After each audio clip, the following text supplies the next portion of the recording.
Okay, so that recording should be starting now.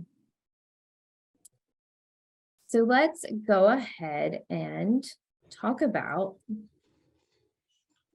why we're here and why I am leading you through this session. My name is Aimee Yeager. For those of you that I have not had the opportunity to meet yet, welcome. I am the Director of Communications here at the Western North Carolina Conference. So I oversee our communications team. We handle communications from the Episcopal office, as well as sharing the announcements and news of our other ministry teams represented here in the conference office. And we get the distinct pleasure and joy, really, of being able to hear and share all of your stories. I am married to an elder in the conference. John Yeager is my husband. And so I am able to kind of look at the communications of the conference from these two different levels. I'm able to see the local church level and experience that through John's ministry and through our experience as a clergy family. And then also able to see the communications from the denominational level and the work that we do here at the conference office. And I feel like that really helps me to bring something unique to the table, and really just to enrich our communications in the conference office. We have two young children, Henry and Thea. Thea just turned 5 years old yesterday, and Henry is 7. And so we also, have that busy parents of young children life as well. We're going to start with talking about your website. This is really going to be your home base for your church communications. And I find that often the website of churches gets neglected. And I really want to encourage you and impress upon you that your church website holds more value than maybe you realize that it does. This is where you are going to point all of your communications back to. This is the space that you have full control over. So if you are relying on your social media platforms for your communications, it's important to remember that while you have some control over that social media page, whether that's Facebook or Instagram, or if you are a lot more hip than we are here, maybe if you have a TikTok account, you have a little bit of control over that. But what is important to remember is that you do not own that space. Facebook, Instagram, Meta owns that space. So your website is the space that you own and you control. And this is where you get to really tell your story and be the unique congregation and the unique community that you are. So everything is happening online right now. And when you think about if you moved into a neighborhood, let's say even 20 years ago, there would be various ways that you would find information about your new neighborhood. You might look through the yellow pages. You might talk to your neighbors, find out who their favorite dentist is, where do they go for lunch after church on Sunday. You might get in your car and just drive around and figure out your new town and see the new things that you have to explore. That's not the case anymore. If you move into a new city, the first thing you're probably going to do is get on Google and start to search where are the United Methodist churches in Shelby? Where is my closest Target? Where is, who are the pediatric dentists in this town? You're going to learn about your neighborhood, for better or for worse, online. So you can think of your church website as your little place in your digital neighborhood. 80% of new visitors head to a church's website before they even set foot in your door. They're going to look to learn about your church and hear your church's story from your website. And if you don't have a website, that's sending a message as well. And you may miss the opportunity to welcome those people in. Most new visitors are going to form an impression about your church from its website. So the biggest thing that we want to think about a website is that it's not just a place for announcements. It's not just a place for upcoming events, but it's a place where you really want to tell your story. Who are you? What makes your congregation unique? Why should people join you in your mission? What are you doing to make a difference in your community?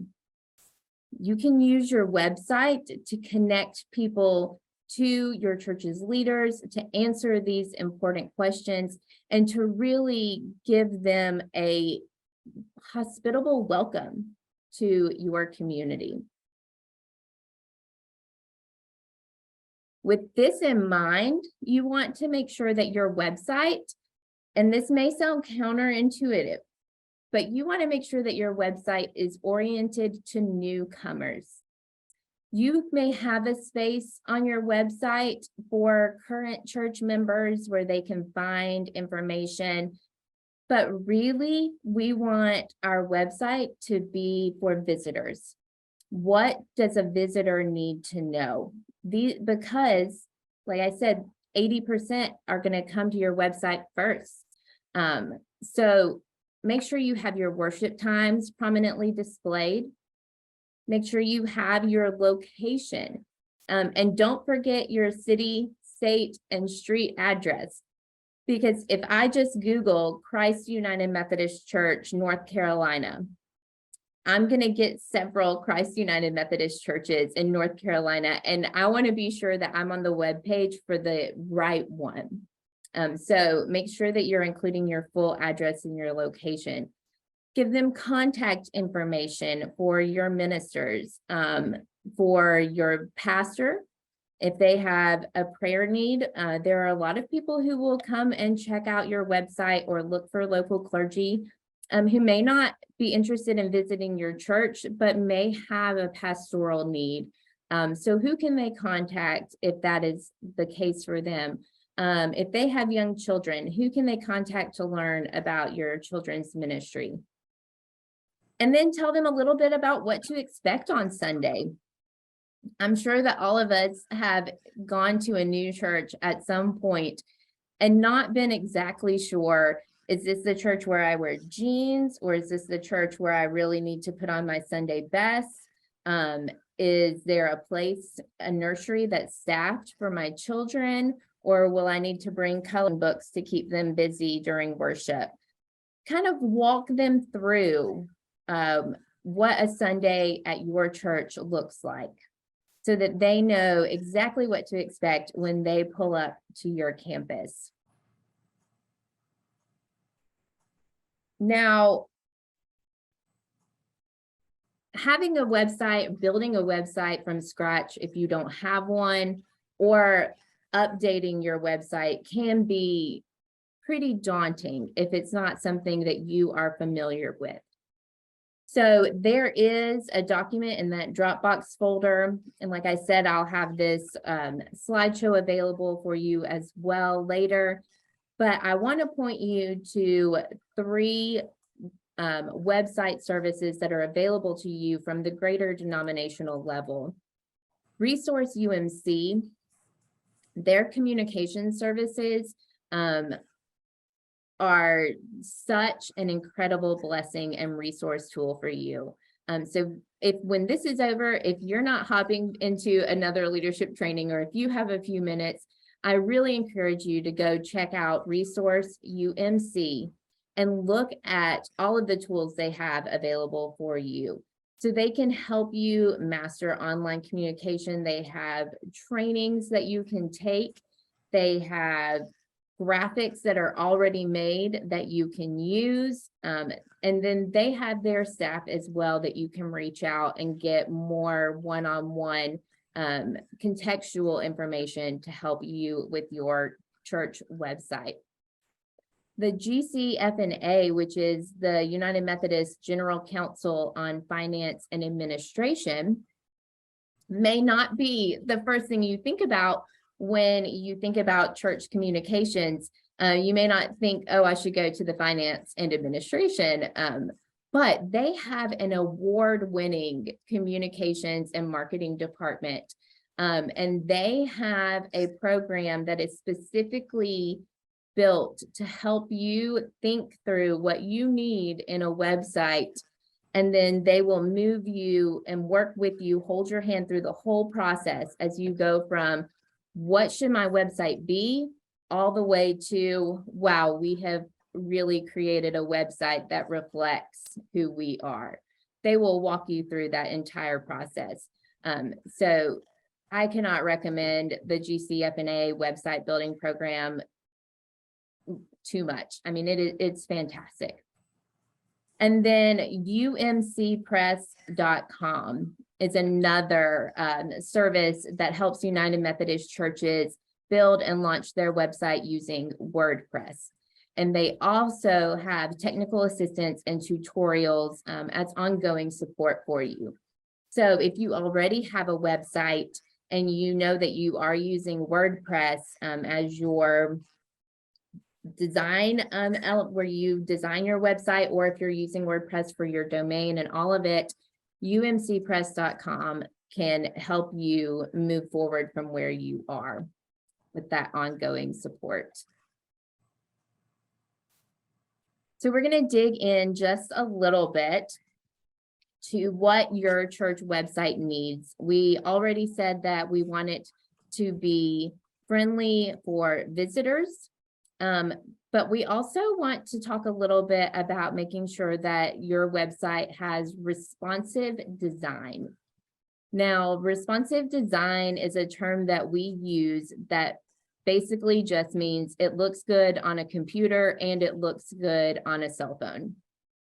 And this is something that we only recently really started paying attention to here in the conference office when we kind of surveyed all of the people who were visiting our website, and we realized that a vast majority of people who are visiting our website are coming to our site on their cell phones or their tablets.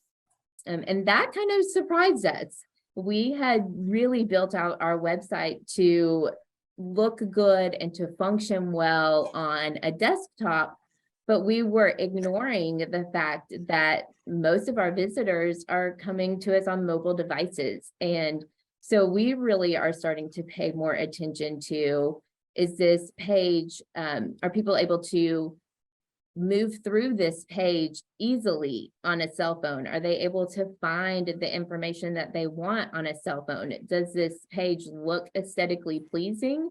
Or is the formatting all off? Are the words lined up where they should be? So when you're building out your website, you kind of want to make sure that when you build something, if you're using your computer to build it, maybe go and check that page on your phone and see how it looks and see how you can adjust that. And most web page designers or design platforms will have a button that you can just click to see what it looks like on a phone and what it looks like on the desktop. But we do want to pay attention to this. And I'm sure that most of you are probably thinking, yep, I do most of my Googling on my phone too. We want to make sure that you have a prominent menu on your website. Make sure that it is somewhere that it's easy to find as soon as they get there. At the top of the website, maybe over to the side of the website, but you want it to be very prominent. And you want to limit it to just a few relevant options. We don't want to overwhelm our visitors with options when they come first thing to our website. but we do want to make sure that they're able to find the information that they're there to find. So for an example, what I built out is a menu that you could copy at your own, for your own church website, or, kind of use this as a jumping board to really make this more specific to your congregation. So let's say our menu starts with the main headers of I'm new, get involved, and go deeper. So this way we're kind of really looking at 3 different levels of membership and discipleship here. If this is the first time somebody's coming to your church and they're going to click on I'm new, what is the information that they want to find quick, right away, so that they can get a picture of who you are and make plans to come on Sunday? Let's tell them a little bit about the church. Let's tell them about our staff, what you should know for your first visit, what happens with their children, where do they drop their children off, what is your safe sanctuaries policy, is the church nursery easy to find? Give them those kind of options for I'm new. Then when someone starts to really become a regular attender or think about membership, what are some ways that they can get involved in your church?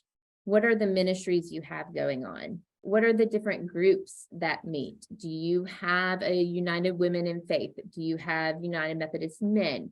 What does your youth group look like? What mission programs can they get on board with? Upcoming events, newsletter, and then of course, how can they give? Do you have an online giving option, or should they mail a check to the church? What are some ways that they can help to support your ministries if they're not able to physically be there, or if they are able to do both? And then let's go even deeper. Let's learn about what we believe as a church. Let's learn more about the United Methodist Church. And let's really learn about discipleship groups where you can really dig in and learn more about our faith. So like I said, this is just one example of how you could use your main menu on your website, but you want to keep it concise and you want to make sure that all of the information is easy to find and that it makes sense. One of the hardest things for building out a website can be to find images to put on there. And I want to really, really encourage you to try to avoid using stock images if at all possible. You really want, when people see pictures on your website, you want that to be your actual church. What does a Sunday really look like at your church? Who are the real faces that they may see when they walk in on Sunday morning?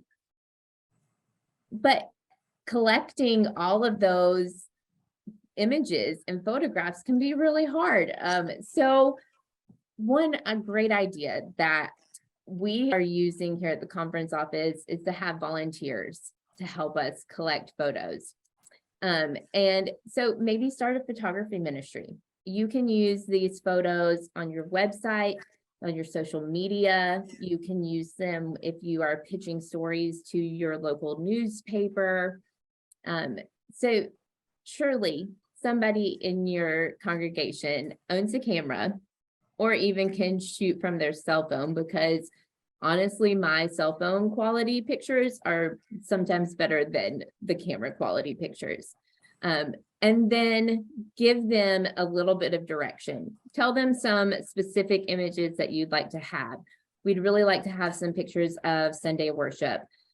We really need some pictures of the fish fry and our volunteers and the community showing up. And then just let them go and collect images for you that you can then put on your website.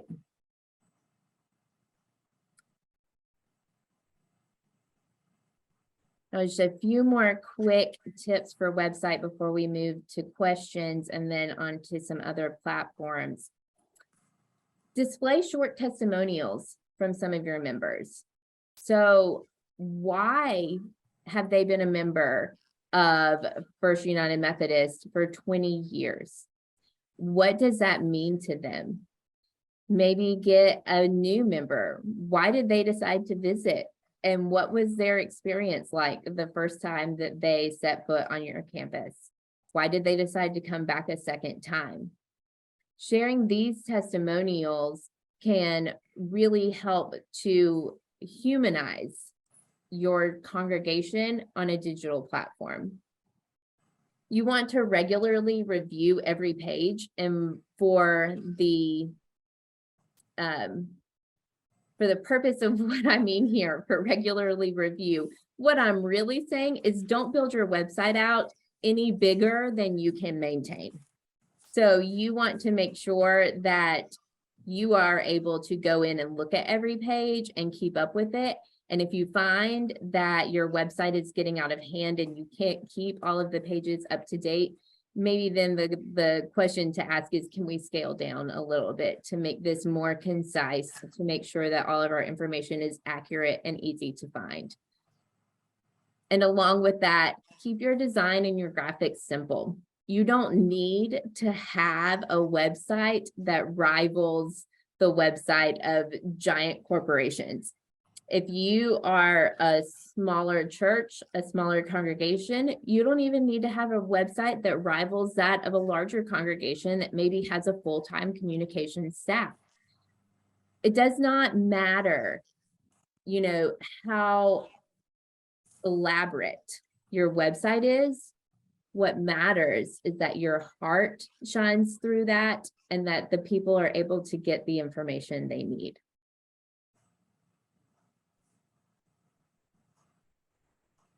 So again, don't have more pages than you can keep up with. Plan a content calendar and stick to it. So think through ahead of time.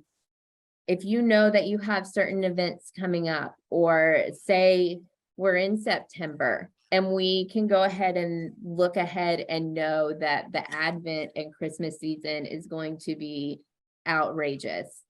Like, let's go ahead and think through, when do we need to update what page? What information do we need to make sure it's on there? How might the information that visitors are looking for, how might that change with each season? And so go ahead and kind of give yourself a leg up by planning ahead for some of those things. And then, because we are really targeting visitors with our website, let's make sure to avoid churchy words that may not be clear to unchurched visitors. One prime example I think of when we talk about avoiding churchy words is that a lot of churches have, they name their different ministries or their groups. So, say you have a group of kids, a lot of churches might have a group that they're transitioning from elementary school into middle school and high school. And maybe we call this group Route 456 because it's grades 4, 5, and 6. On your website, we don't want to put a page that says Route 456, because someone who's never been to your church has no idea what that means. Instead, we want to put elementary ministries to elementary school kids, ministries to middle school, ministries to our high school kids. We want to make it very clear what we are talking about on our website so that the visitors don't have to really figure us out.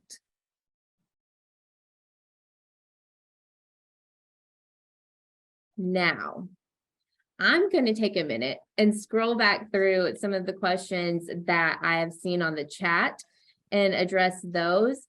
But if anybody wants to unmute themselves really quickly and let us know what is working for you, or what are you still wondering about church websites?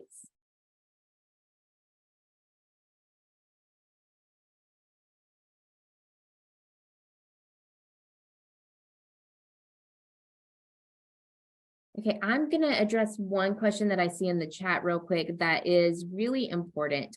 And it's something that matters to communications across the board, for websites, social media, or if you're using images for any other kind of offline communication. And that is, how do you handle permissions for children? I would encourage that you do one of two things.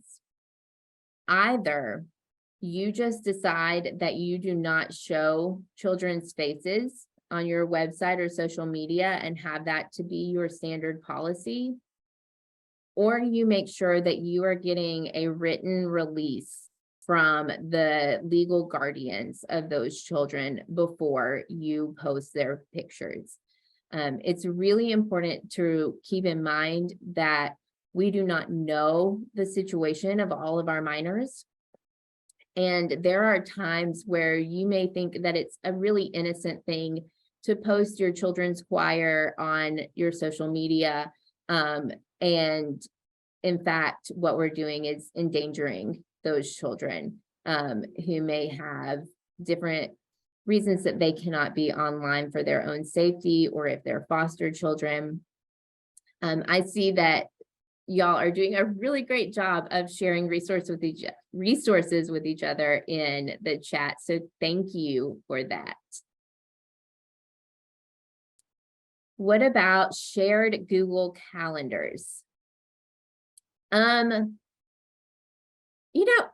am kind of iffy on this.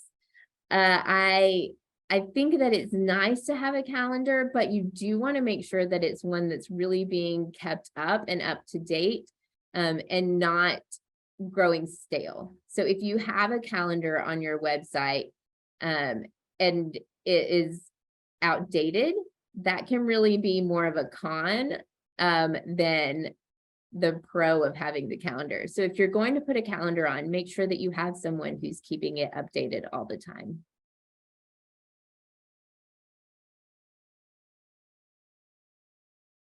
Okay, we're going to move forward to social media. And I really love this phrase by Nora Jones. She was the church liaison for Facebook, and she calls it moving from social media to social ministry. And she says the point here is that it doesn't matter how many followers you have if those followers are not following Jesus through you. So when we think about social media, we're moving more away from providing just straight information, more into really getting into the humanity of your congregation, what the heart of your congregation is, who you are, and how you are representing Jesus, how Jesus is moving through you, and really introducing those people to that relationship. The 4 top platforms for social media are Facebook, Instagram, TikTok, and Twitter. Now, if I had to encourage you to pick 1 or 2 of these, I would encourage you to pick Facebook and Instagram. They are the most highly, and I think that's really where more of your audience is going to already be. So that's where I would start. I would start with Facebook if you don't have a social media yet. 7 out of 10 adults are on Facebook right now. And it accounts for almost half of all monthly social media visits. So of any social media platform, almost half of all those visits are going to Facebook. Here you can live stream services, you can share blog posts or articles, photos of your church events, introduce your staff, your pastor can come for live check-ins. Now on Facebook and with all social media, the real key here is to engage, engage, engage. It's really important to remember that your website can really serve more as your announcements, your information, your bulletin board, your place for people to go to learn. Your social media is where you are really building relationships and community.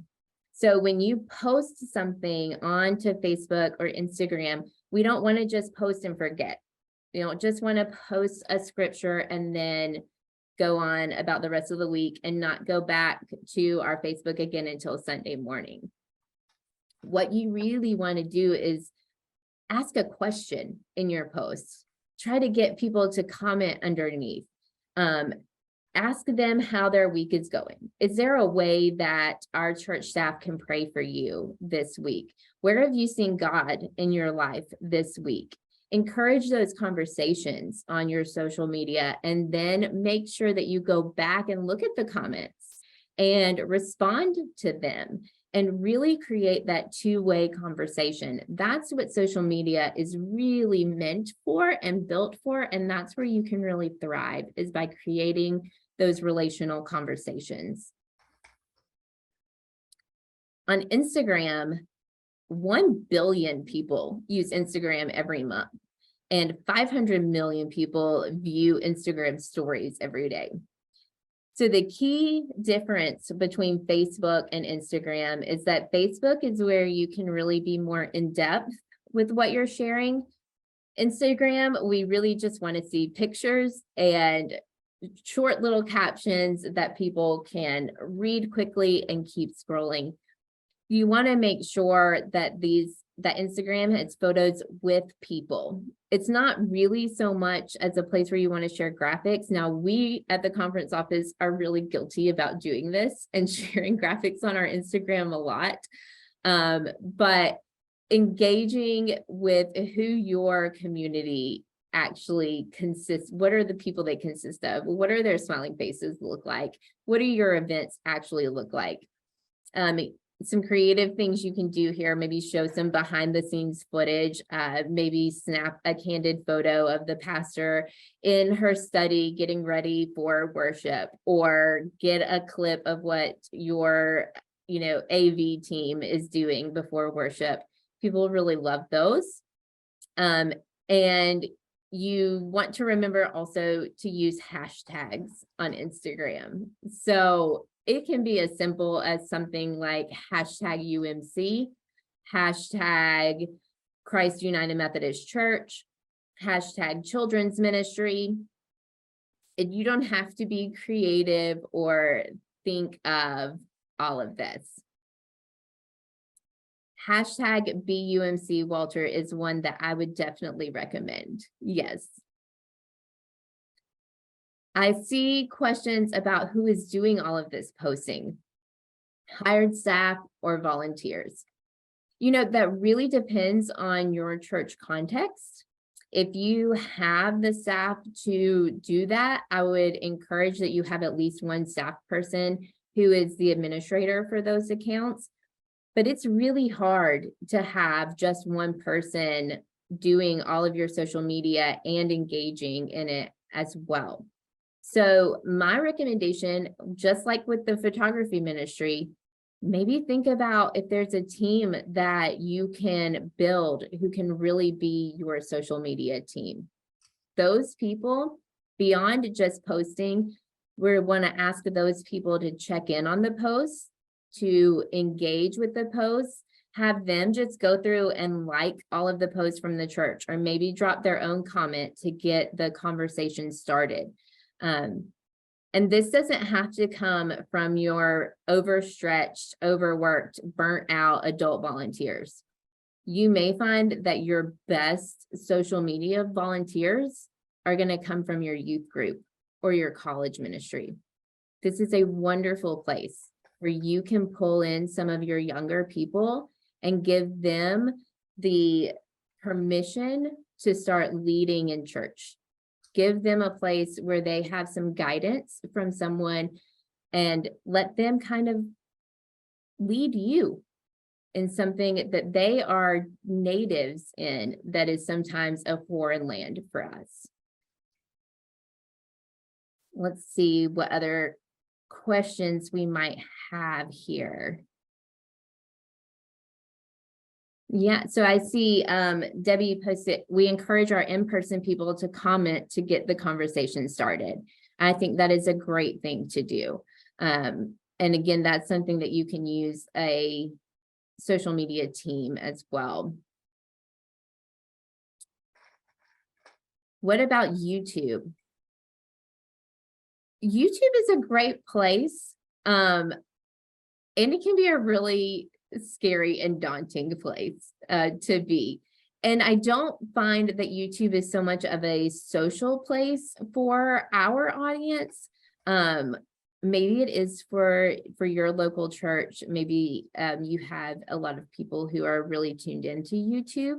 But it is a great place to reshare videos that you are sharing on your website or in social media, and to keep them kind of in one place where you can send people to see all of your videos.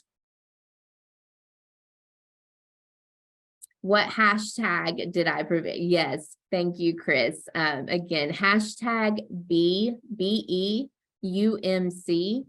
That is a hashtag that we are using denominationally or throughout the whole denomination right now, to tell the stories of who the faithful United Methodists are and how God is working through the United Methodist Church. Walter, podcasts. Now that's an interesting question. And I will go ahead and tell you guys, unofficially, we have not actually released any official information on this, but we will be hosting another podcast session in 2023 to help churches learn how to start their own podcasts. If that is something that your congregation is interested in, look for that information coming out from the conference soon. Now, I am not going to go through all of these engaging social media ideas. I'm going to flip through so that you can kind of see what we have listed here. But this is one of the resources that is in that folder. I will drop that link to the resources again in the chat, and it will be available on the Winter Leadership website. And I will provide the PowerPoint as well. Yep, absolutely. So these are all just a few of some of the engaging social media ideas that you can use rather than only sharing your live stream or only sharing scripture. You know, you can recap an event, interview your church staff, share a playlist, go live, share a post from another United Methodist organization or a partner ministry in your town.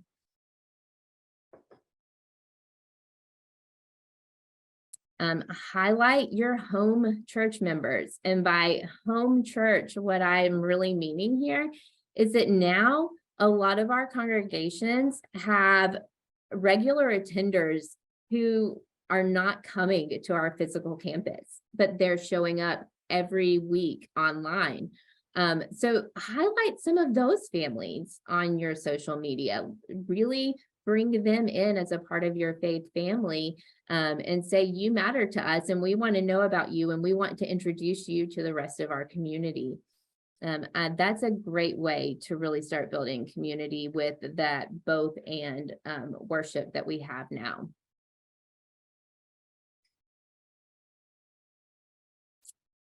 I am going to keep moving forward because I have just a few more things that I really want to highlight, and I want to be really mindful and respectful of our time.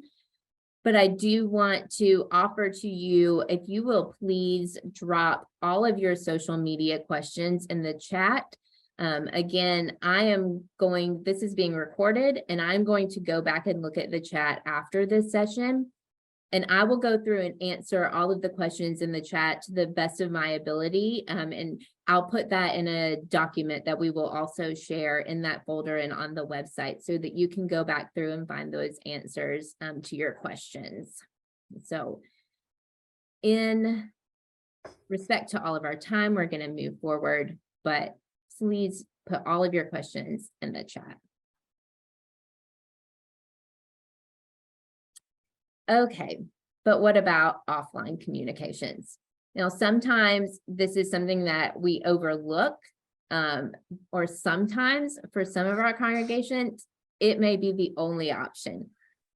If you find yourself in a place where internet access is difficult, which a lot of our rural churches do, or if you find yourself in a congregation where maybe most of your members are not online or they're not getting their information online, thinking about and remembering offline communication is really still very important.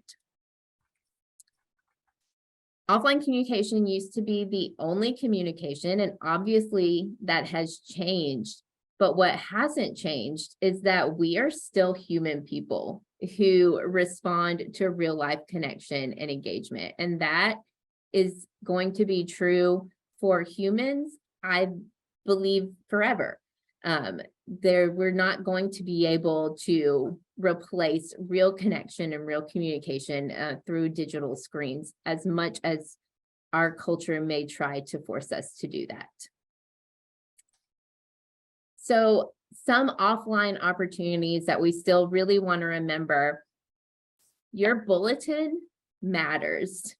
So whether or not you have a paper bulletin or a fully digital bulletin, I would actually encourage you to do some sort of both. But don't overlook your bulletin. Make sure that you are providing good information in that bulletin, particularly contact information for people. Remind the people who are leading worship to give clear announcements and to tell people where they can go for more information. Face-to-face communication, face-to-face conversations. This is always going to be one of our most impactful communication tools, is how we actually talk face-to-face with the people who are showing up in our church, how we find ways and force sometimes face-to-face communication with people outside of our communities that will not come to our church. How do we still connect with them? Phone calls to members, utilizing your local newspapers or community newsletters. Text messaging is a good offline form of communication. Banners, flyers, and localized mailings. So some ideas for face-to-face communication. We want to really get out into the community. We don't want to always wait for people to come to us. We need to make sure that we're providing opportunities where we are going to them. We want to also invite the community to come to us. But maybe this can be as simple. I know several of our clergy members have done something like coffee with the pastor, where they go and sit at the local coffee shop every Tuesday from 9 to noon. And anybody can stop by and have a chat with them about whatever's on their heart. And they also get to become then a regular face, a familiar face in that coffee shop for all the people who are coming in. Maybe you are going to neighborhood events that are happening around you. You know, we want to remember a lot of our churches are located in neighborhoods, and it's really important for us to not just be a place where we want our neighbors to come, but for us to be an active part of the neighborhoods around us. So when you see that the neighborhood is doing a block party, or they're doing a neighborhood yard sale, or the local Girl Scouts are selling cookies, make sure that you're encouraging your church members to go to those neighborhood events, just like you would encourage them to invite the neighbors to your events. And then think about what are some other ways that you can have face-to-face communication. This is a slide that I want to really give to you guys to look at and think through. We won't have time to do all of that today, but please go back and look through this, because utilizing your local press, no matter how local or how small, is a great way for you to tell your church's story to the people in your community. So you want to start by building a media list. You want to make sure that when you reach out to them that you have a subject line that's going to make them want to open your email. You want to make sure that you're connecting your story to their audience. Why does this matter to the people in your community? Include relevant images. and then close with a call to action. So this is just kind of the 5 basic steps of how you would pitch to any member of the press. So whether this is your local newspaper, or if you live in a bigger demographic where maybe you have a local TV news station, all of these, the same steps are going to be there.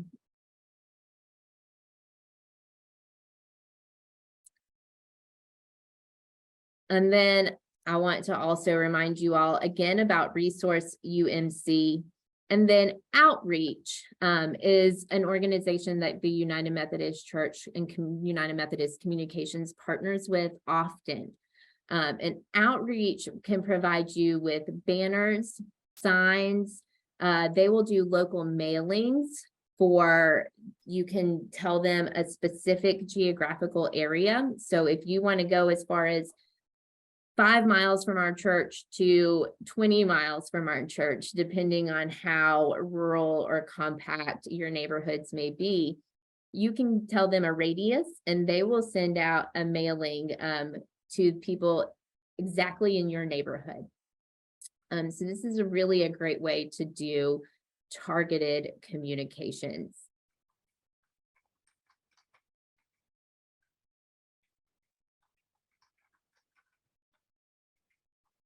I just spent 45 minutes throwing information at all of you. Again, if you have questions, you can put them in the chat, but I do want to open up if anyone has any questions right now that they would like to raise for the group.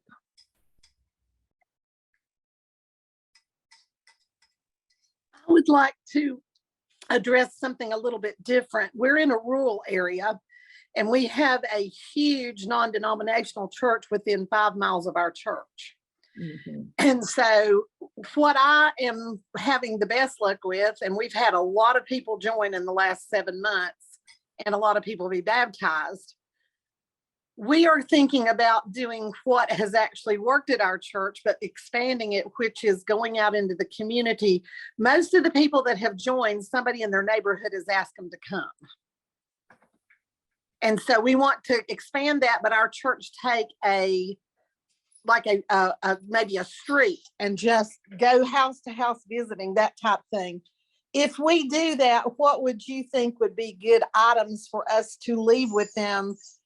You know, I know we're thinking a calendar or like upcoming events, that type of thing, but what would be something we could leave with them that maybe they would use at home to remember we were there? And we were almost thinking a cup like Walter's handing out now, but then something that also, if they don't use it, but it's sitting at their house, one of their other neighbors might see it. So that we kind of know we want to spend our money the best way because we don't have a ton. Absolutely.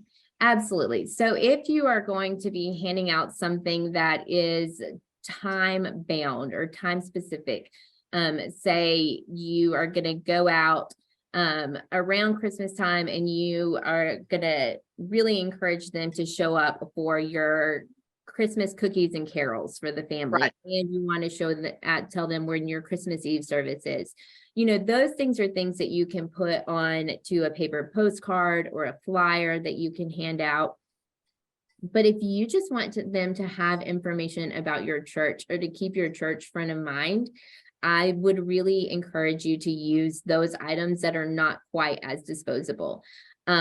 So I really love what you're saying about the cups. Pens kind of tend to get lost in the mix. So a lot of people use them because they're cheap. And it might be a great thing for you to think about handing out to first-time visitors so they can use their pen to take notes on their bulletin. But if you're handing them out to people at their homes, the first thing that really comes to my mind are magnets. Okay. I use magnets from organizations that I've never even really, been to, or for businesses, but they're on my refrigerator and I see them every time I hang up my kids' artwork. And if you were going to do something like that, I would encourage maybe a tagline of part of your mission statement or your vision statement that you want to put on there. Yeah, we just redid that too. So we've got a new mission statement. So I think that we could probably find something in there that we could use. Yes, yes. So I know the church where we were in our prior appointment, their tagline was "Life is hard, don't do it alone."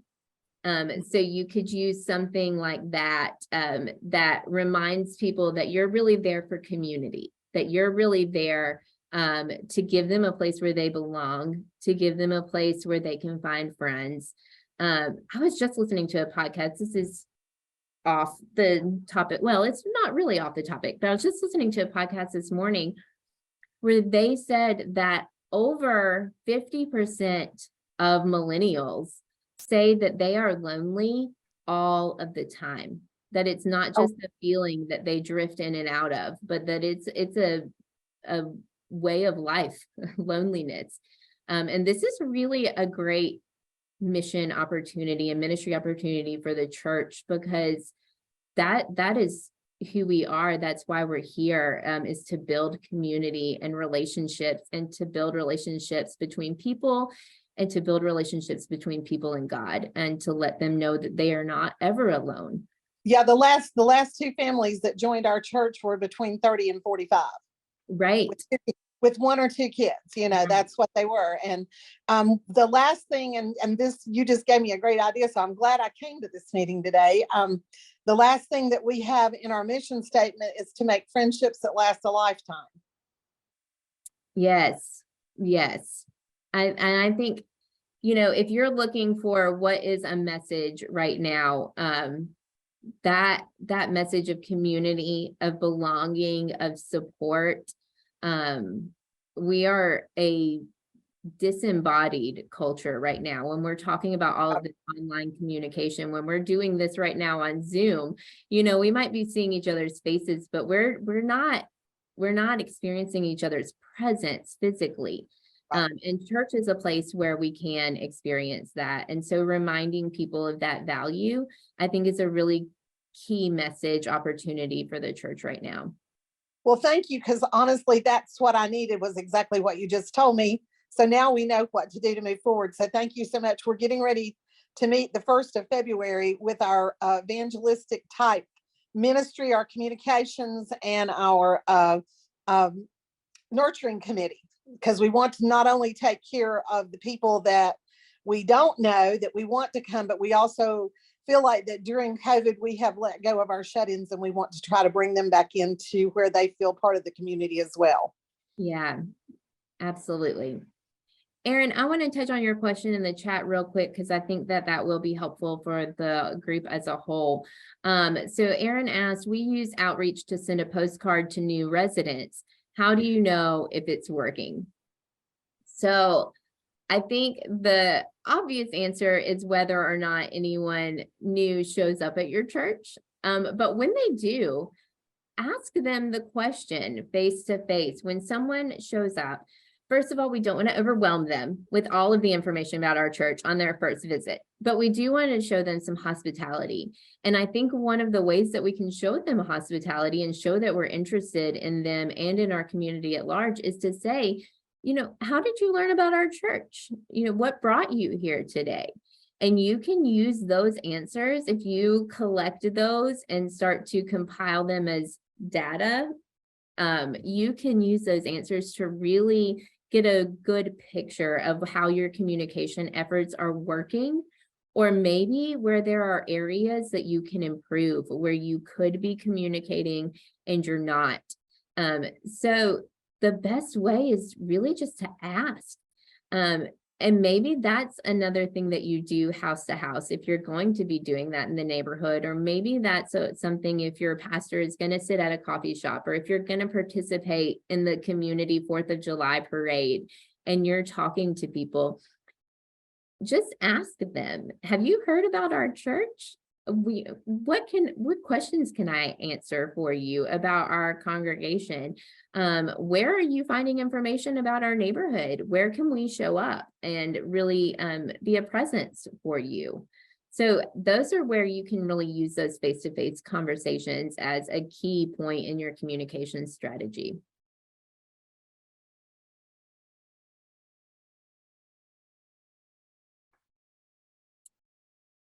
Okay, well, we are at 12:39. I have a question. I'm Yeah, sorry. absolutely. Okay, mine is kind of off the beaten path here. As acting media chair and staff of the church, my concern is about when you're live streaming, licensing issues. And so the music that we use, we have CCLI licensing, but where the confusion comes in is recorded music because we have liturgical arts performances during service. And so we've restricted them not to use licensed music, especially those that are sung. And we increased our CCL licensing, trying to help with that, but it is really very convoluted.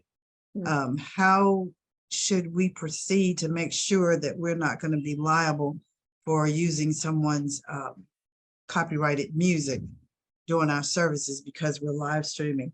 And the next thing is the photo releases. I'm glad to hear other people doing that because that's what we do for our children, and they have to be updated annually.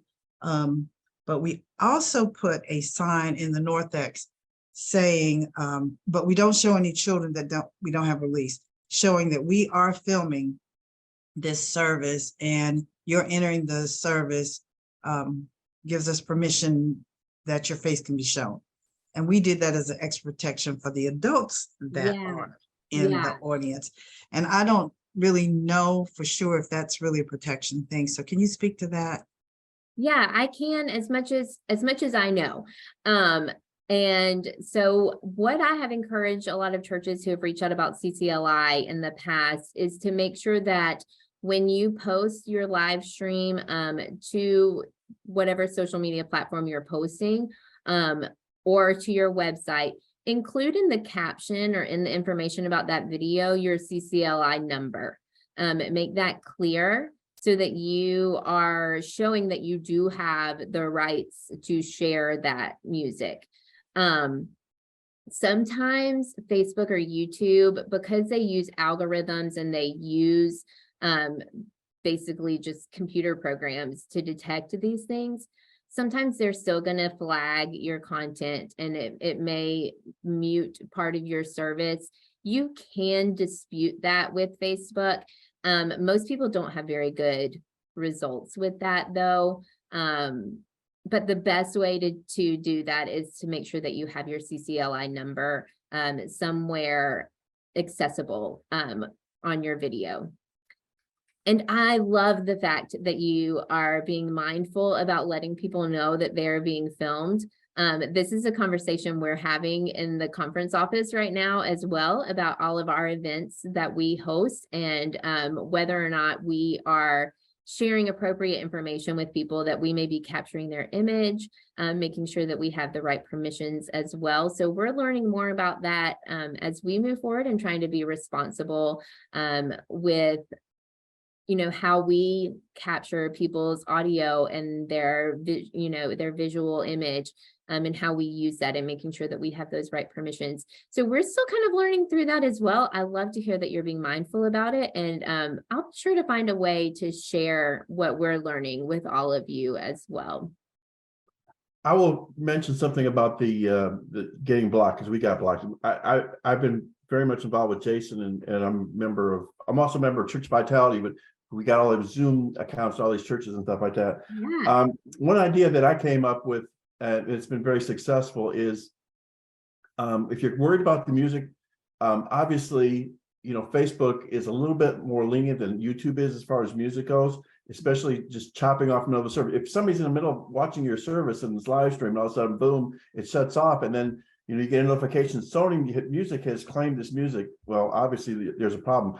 To make sure this doesn't happen, create a third or fourth, whatever you want to call it, burner face YouTube account. Post the practice, because obviously you're not having people sing a song cold for the first time. Record that practice, upload that practice on a Saturday. Okay, you're going to know pretty quick whether they're going to whack you or not. So having that burner account for YouTube is something that Jason put in his book, both and it's my idea. I'm gonna claim it, but I love that, Walter. I'm making a note because I'm gonna actually do that for annual conference, especially this year.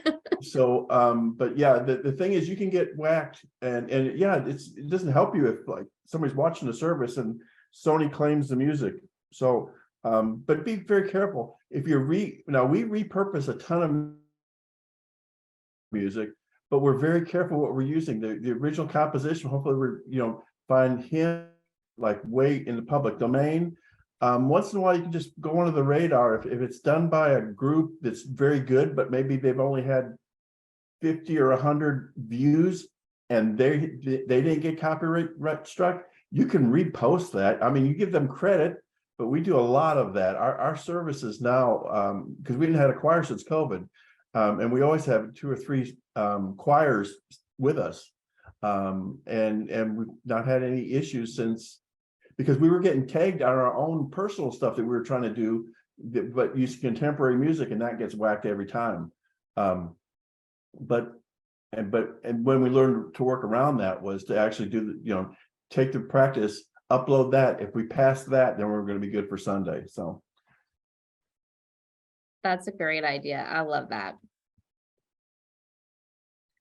Okay, well, we are bumping up on time.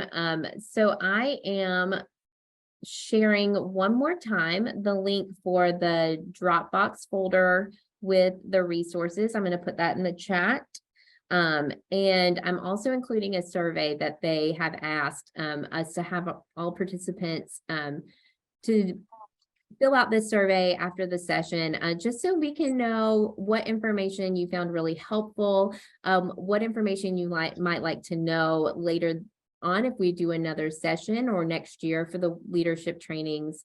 And that just helps us to make sure that we're able to provide you with the resources that you need and the information that you need. Again, I am going to post these presentations and we will put the live stream up on the website. I will also include the PowerPoint presentations in that Dropbox folder, and we'll have that link on the website as well. So if you come back by tomorrow, we should have the recorded session and all of those links available for you on the leadership training page. Thank you all so much for showing up and for the great conversation and the ideas. I'm going to leave the meeting open for a few more minutes. I'm probably just going to turn off my camera and mute my microphone so that if you have more questions you want to put in the chat, I want to make sure that you have time to do that. And again, I will go through the chat and answer all of the questions that we didn't get to and provide those answers for you as well. So thank you so much for the ministries that you're doing in your church. You are truly being the hands and feet of Christ and changing the world. And we are so grateful for your faithful ministries. And thank you for showing up. Have a great day, y'all. Somebody pray for Aimee. I talk too much. Can we have somebody pray for Aimee, please? Oh, Walter, thank you.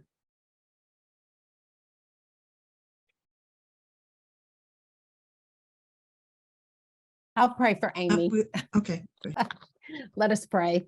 Well, thank you, oh God, for this time that we've had together with Aimee. I'm sharing some valuable and wonderful information for each and every one of us.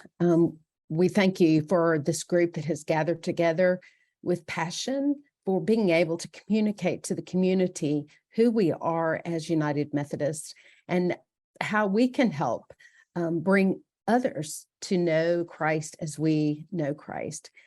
Now be with each church as they leave this time together and begin to communicate, pray, and discern how we can increase our communication amongst one another in our communities. In the name of Jesus Christ, amen. Amen. Thank you so much. Y'all have a great day.